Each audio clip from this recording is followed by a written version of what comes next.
Welcome to wish full ಅಡುಗೆ ಮನೆ. ಇವತ್ತು ಕ್ಯಾರೆಟು ಮತ್ತು ಕೆಲವೊಂದು ಹಿಟ್ಟುಗಳನ್ನ ಬಳಸಿ ಒಂದು ಸೂಪರ್ ಆಗಿರೋ ರೆಸಿಪಿನ ಮಾಡೋಣ. ಹೇಗೆ ಮಾಡೋದು ಅಂತ ತೋರಿಸ್ತೀನಿ, ನೋಡೋಣ ಬನ್ನಿ. ನೋಡಿ, ಮೊದಲಿಗೆ ಒಂದು ಬೌಲನ್ನು ತಗೊಳ್ಳೋಣ. ಅದಕ್ಕೆ ಒಂದು ಬೌಲ್ ಆಗುವಷ್ಟು ರಾಗಿ ಹಿಟ್ಟನ್ನು ಹಾಕ್ಕೋಬೇಕು. ನಿಮ್ಮ ಮನೇಲಿ ಎಷ್ಟು ಜನ ಇದ್ದೀರಾ ಅದ್ರ ಮೇಲೆ ನೋಡಿ ಹಾಕ್ಕೋಬೋದು. ಹಾಗೆಯೇ ಅರ್ಧ ಬೌಲ್ ಆಗುವಷ್ಟು ಅಕ್ಕಿ ಹಿಟ್ಟು. ನಿಮಗೆ ಅಕ್ಕಿ ಹಿಟ್ಟು ಬೇಡ ಅಂದರೆ ಸ್ಕಿಪ್ ಕೂಡ ಮಾಡ್ಬೋದು. ಹಾಗೆಯೇ ಒಂದು 3/4 ಕಪ್ ಆಗುವಷ್ಟು ರವೆ.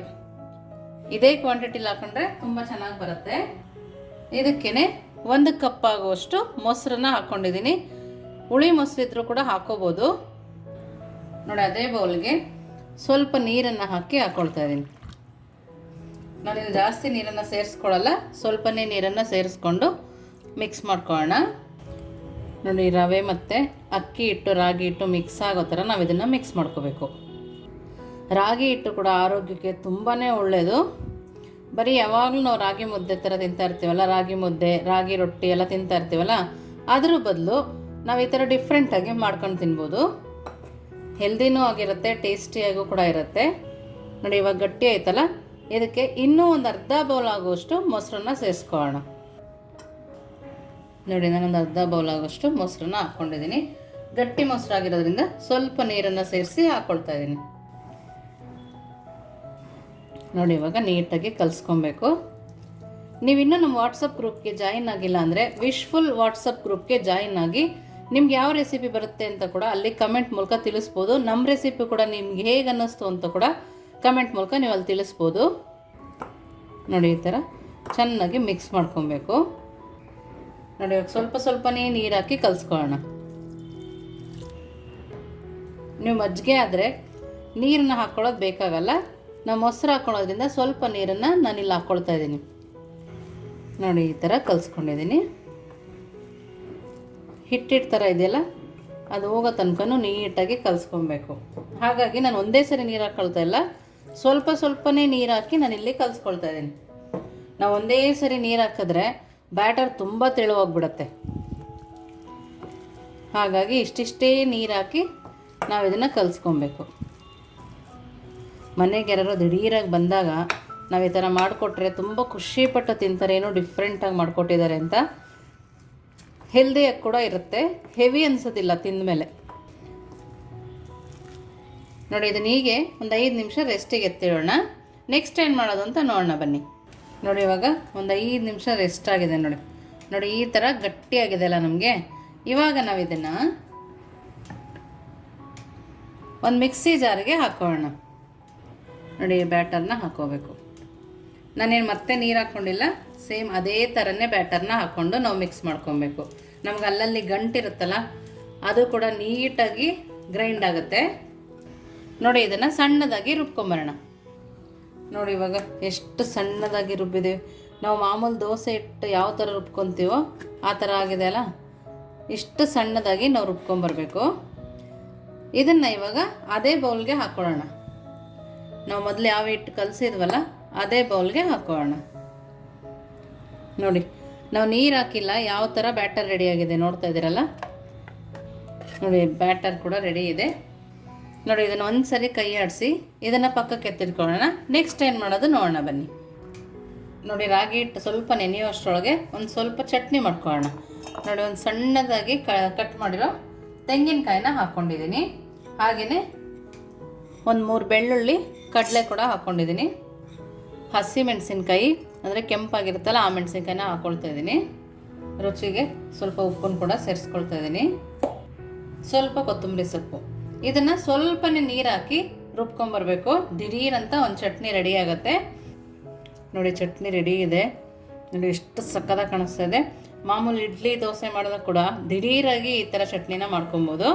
ನೋಡಿ, ಇದನ್ನು ಪಕ್ಕಕ್ಕೆ ಇಟ್ಟು ರಾಗಿ ಹಿಟ್ಟು ನೆಂದಿದೆಯಲ್ಲ ಅದಕ್ಕೆ ಏನು ಮಾಡೋದು ಅಂತ ನೋಡೋಣ ಬನ್ನಿ. ನೋಡಿ, ಇಲ್ಲೊಂದು ಬಾಣಲೆ ಇಟ್ಕೊಂಡು 2 ಸ್ಪೂನ್ ಆಗೋಷ್ಟು ಎಣ್ಣೆನ ಹಾಕ್ಕೊಂಡಿದ್ದೀನಿ. ನಮ್ಮದಲ್ಲಿ ರಾಗಿ ಹಿಟ್ಟು ನೆನೆಯುವಷ್ಟರೊಳಗೆ ಅದಕ್ಕೆ ಒಗ್ಗರಣೆನ ರೆಡಿ ಮಾಡ್ಕೊಳ್ಳೋಣ. ಎಣ್ಣೆ ಸ್ವಲ್ಪ ಬಿಸಿ ಆಗಬೇಕು. ನೋಡಿ, ಎಣ್ಣೆ ಸ್ವಲ್ಪ ಬಿಸಿ ಆದಮೇಲೆ 1 ಸ್ಪೂನ್ ಆಗೋಷ್ಟು ಸಾಸಿವೆ, ಹಾಗೆಯೇ 1 ಸ್ಪೂನ್ ಆಗೋಷ್ಟು ಜೀರಿಗೆ. ಇಷ್ಟು ಚಟಪಟ ಅಂತ ಸಿಡಿಬೇಕು. ನೋಡಿ, ಅದಕ್ಕೇ ಕರಿಬೇವಿನ ಸೊಪ್ಪು, ಸಣ್ಣದಾಗಿ ಕಟ್ ಮಾಡಿರೋ ಹಸಿಮೆಣಸಿನ್ಕಾಯಿ, ಸಣ್ಣದಾಗಿ ಕಟ್ ಮಾಡಿರೋ ನಾಟಿ ಕ್ಯಾರೆಟ್ನ ಹಾಕ್ಕೊಳ್ತಾ ಇದ್ದೀನಿ. ತುಂಬಾ ಫ್ರೆಶ್ ಆಗಿದೆ. ಕ್ಯಾರೆಟ್ ಕೂಡ ಆರೋಗ್ಯಕ್ಕೆ ತುಂಬಾ ಒಳ್ಳೆಯದು. ಕ್ಯಾರೆಟನ್ನು ಚೆನ್ನಾಗಿ ಎಣ್ಣೆಲಿ ಫ್ರೈ ಮಾಡ್ಕೊಬೇಕು. ನಿಮ್ಗೆ ಯಾವ ತರಕಾರಿ ಇಷ್ಟ ಅದನ್ನು ಕೂಡ ನಾವು ಇದಕ್ಕೆ ಸೇರಿಸ್ಕೊಬೋದು. ಕ್ಯಾಪ್ಸಿಕಮ್ ಇಷ್ಟ ಇದ್ದರೆ ಕ್ಯಾಪ್ಸಿಕಮ್ನು ಕೂಡ ಹಾಕ್ಕೋಬೋದು. ಕ್ಯಾಬೇಜ್ ಇದ್ದರೆ ಕ್ಯಾಬೇಜ್ ಕೂಡ ಸೇರಿಸ್ಕೊಬೋದು. ನೋಡಿ, ಇದಕ್ಕೇ ಸಣ್ಣದಾಗಿ ಕಟ್ ಮಾಡಿರೋ ಟೊಮೊಟೊನ ಸೇರಿಸ್ಕೊಳ್ತಾ ಇದ್ದೀನಿ. ಟೊಮೊಟೊ ಸಾಫ್ಟ್ ಆಗೋ ತನಕ ಫ್ರೈ ಮಾಡ್ಕೊಳ್ಳೋಣ. ನಾನು ಇದನ್ನು ಮೀಡಿಯಮ್ ಫ್ಲೇಮಲ್ಲಿಟ್ಟು ಮಾಡ್ಕೊಳ್ತಾ ಇದ್ದೀನಿ. ನಿಮ್ಗೆ ರೆಸಿಪಿ ಇಷ್ಟ ಆದರೆ ಅದನ್ನು ಕೂಡ ಕಮೆಂಟ್ ಮೂಲಕ ತಿಳಿಸೋದನ್ನು ಕೂಡ ಮರಿಬೇಡಿ. ನೋಡಿ, ಮೀಡಿಯಮ್ ಫ್ಲೇಮಲ್ಲಿಟ್ಟು ಸಾಫ್ಟಾಗಿ ಬೇಯಿಸ್ಕೊಳ್ಳೋಣ. ನೋಡಿ, ಇವಾಗ ಟೊಮೊಟೊ ಕೂಡ ಸಾಫ್ಟ್ ಆಗಿದೆ. ಇವಾಗ ಸ್ಟವನ್ನು ಆಫ್ ಮಾಡ್ಕೊಳ್ಳೋಣ. ಇವಾಗ ನೆಕ್ಸ್ಟ್ ಏನು ಮಾಡೋದು ಅಂತ ನೋಡೋಣ ಬನ್ನಿ. ನೋಡಿ, ರಾಗಿ ಇದು ಎಲ್ಲ ಮಿಕ್ಸಿ ಮಾಡಿ ಹಾಕಿದ್ವಲ್ಲ, ಎಷ್ಟು ಚೆನ್ನಾಗಾಗಿದೆ ನೋಡಿ. ಇದಕ್ಕೇ ನಾವು ಒಗ್ಗರಣೆ ಹಾಕ್ಕೊಂಡವಲ್ಲ, ಟೊಮೊಟೊ, ಕ್ಯಾರೆಟು, ಕರಿಬೇವಿನ ಸೊಪ್ಪು, ಹಸಿಮೆಣಸಿನ್ಕಾಯಿ ಎಲ್ಲ ಅದನ್ನು ಕೂಡ ಇದರೊಳಗಡೆ ಸೇರಿಸ್ಕೊಳ್ಳೋಣ. ಅದ್ಭುತವಾಗಿರುತ್ತೆ ರುಚಿ ಅಂತೂ. ಇವಾಗ ಇದಕ್ಕೇ ನಾವು ಸಣ್ಣದಾಗಿ ಕಟ್ ಮಾಡ್ಕೊಂಡಿರೋ ಈರುಳ್ಳಿನ ಸೇರಿಸ್ಕೊಳ್ತಿದ್ದೀನಿ. ನಾನಿಲ್ಲಿ ಈರುಳ್ಳಿನ ಒಗ್ಗರಣೆಗೆ ಹಾಕ್ಕೊಂಡಿಲ್ಲ, ಹಾಗೆಯೇ ಕಟ್ ಮಾಡಿ ಸೇರಿಸ್ಕೊಳ್ತಾ ಇದ್ದೀನಿ. ಹಾಗೆಯೇ ಸಣ್ಣದಾಗಿ ಕಟ್ ಮಾಡಿರೋ ಕೊತ್ತಂಬರಿ ಸೊಪ್ಪು ಇಷ್ಟು ಹಾಕ್ಕೊಂಡ್ಮೇಲೆ ರುಚಿಗೆ ತಕ್ಕಷ್ಟು ಉಪ್ಪನ್ನು ಸೇರಿಸ್ಕೊಳ್ಳೋಣ.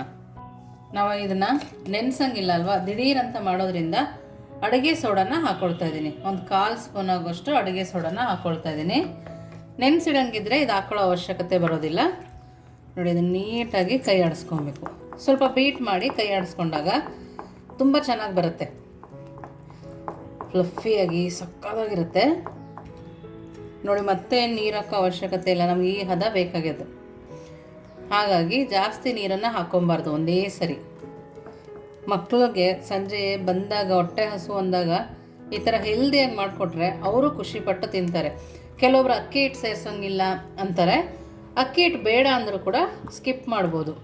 ಈರುಳ್ಳಿ ಬೆಳ್ಳುಳ್ಳಿ ತಿನ್ನಲ್ಲ ಅನ್ನೋರು ಕೂಡ ಈರುಳ್ಳಿನ ಕೂಡ ಸ್ಕಿಪ್ ಮಾಡ್ಬೋದು. ನೋಡಿ, ಈ ಥರ ಚೆನ್ನಾಗಿ ಬೀಟ್ ಮಾಡ್ಕೊಬೇಕು. ನಾವು ಯಾವ ಮುಖಾಂತರನಾದರೂ ದಿನಕ್ಕೆ ಒಂದು ಸರಿ ಆದರೂ ರಾಗಿನ ಸೇವನೆ ಮಾಡಬೇಕು. ಆರೋಗ್ಯ ಕೂಡ ತುಂಬಾ ಒಳ್ಳೆಯದು. ನೋಡಿ, ಇವಾಗ ನೆಕ್ಸ್ಟ್ ಏನು ಮಾಡೋದು ನೋಡೋಣ ಬನ್ನಿ. ನೋಡಿ, ನಾನೊಂದು ಸಣ್ಣ ಪ್ಯಾನ್ ತೊಗೊಂಡು 1 ಸ್ಪೂನ್ ಆಗೋಷ್ಟು ಎಣ್ಣೆನ ಹಾಕ್ಕೊಳ್ತಾ ಇದ್ದೀನಿ. ನಿಮಗೆ ಇದರಲ್ಲಿ ಬೇಡ ಅಂದರೆ ಒಗ್ಗರಣೆ ಹಾಕಿದ್ರೂ ಕೂಡ ಮಾಡ್ಕೊಬೋದು. ನೋಡಿ, ಒಂದು ಸ್ವಲ್ಪ ಬಿಸಿ ಆಗಬೇಕು. ನೋಡಿ, ಇವಾಗ 2 ಸೌಟ್ ಆಗೋಷ್ಟು ಹಾಕೋಣ. ನಾವು ಇದನ್ನು ಜಾಸ್ತಿ ಸರುಕೊಂಬಾರ್ದು, ಸ್ವಲ್ಪನೇ ಈ ಥರ ಮಾಡಿಕೊಂಡು ಲಿಡ್ಡನ್ನು ಕ್ಲೋಸ್ ಮಾಡಿಸ್ಕೊಂಡು ಬೇಯಿಸ್ಕೊಳ್ಳೋಣ. ಲೋ ಟು ಮೀಡಿಯಮ್ ಫ್ಲೇಮಲ್ಲಿಟ್ಟೆ ಬೇಯಿಸ್ಕೊಬೇಕು. ನೋಡಿ, ಇವಾಗ ಲಿಡ್ ಓಪನ್ ಮಾಡೋಣ.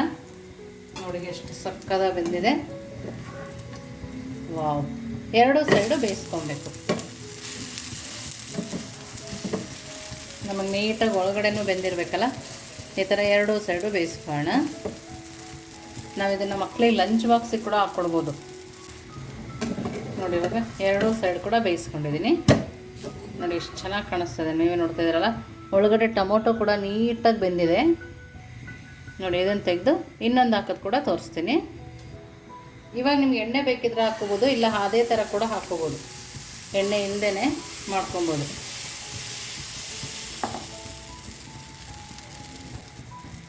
ಲಿಡ್ಡನ್ನು ಕ್ಲೋಸ್ ಮಾಡ್ಕೊಳ್ಳೋಣ. ನೋಡಿ, ಇವಾಗ ಆಗಿದೆ. ಒಂದು ಸೈಡ್ ನೀಟಾಗಿ ಬೆಂದಿದೆ ನೋಡಿ. 2 ಸೈಡು ನಾವು ಬೇಯಿಸ್ಕೊಬೇಕು. ನೋಡಿ, ಸ್ವಲ್ಪನೂ ಎಣ್ಣೆ ಹಾಕಲಿಲ್ಲ. ಫಸ್ಟ್ ಒಂದು ಎಣ್ಣೆ ಹಾಕಿತ್ತು, ಇದಕ್ಕೆ ಎಣ್ಣೆ ಹಾಕದೆ ಕೂಡ ಮಾಡ್ಕೋಬೋದು. ನಾವು ರಾಗಿ ಕೊಡೋದ್ರಿಂದ ಶುಗರ್ ಇರೋರಿಗೆ ಕೂಡ ಆರೋಗ್ಯಕ್ಕೆ ಒಳ್ಳೆಯದು.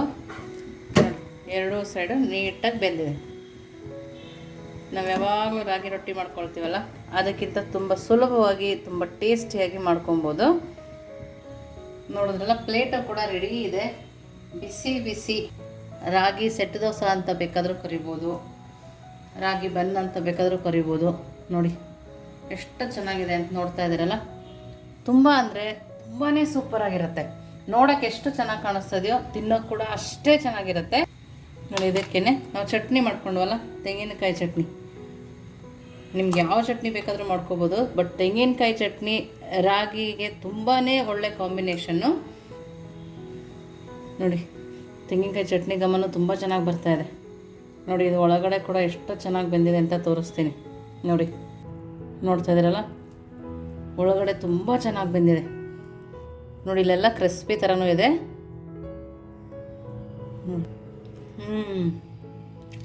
ತುಂಬ ಅಂದರೆ ತುಂಬಾ ಸುಲಭವಾಗಿ ಮಾಡ್ಕೊಬೋದು, ತುಂಬ ಟೇಸ್ಟಿಯಾಗಿದೆ. ಚಟ್ನಿ ಕೂಡ ತುಂಬ ರುಚಿಯಾಗಿದೆ. ಈ ರಾಗಿ ಬನ್ನಿಗೆ ಈ ಚಟ್ನಿ ತುಂಬಾ ರುಚಿ ಕೊಡ್ತಾ ಇದೆ. ನೀವು ಒಂದ್ಸರಿ ಇದನ್ನು ಮನೇಲಿ ಮಾಡಿ ಹೇಗಿತ್ತು ಅಂತ ವಿಶ್ಫುಲ್ ಅಡುಗೆ ಮನೆಗೆ ಕಮೆಂಟ್ ಮೂಲಕ ತಿಳಿಸೋದನ್ನು ಮರಿಬೇಡಿ.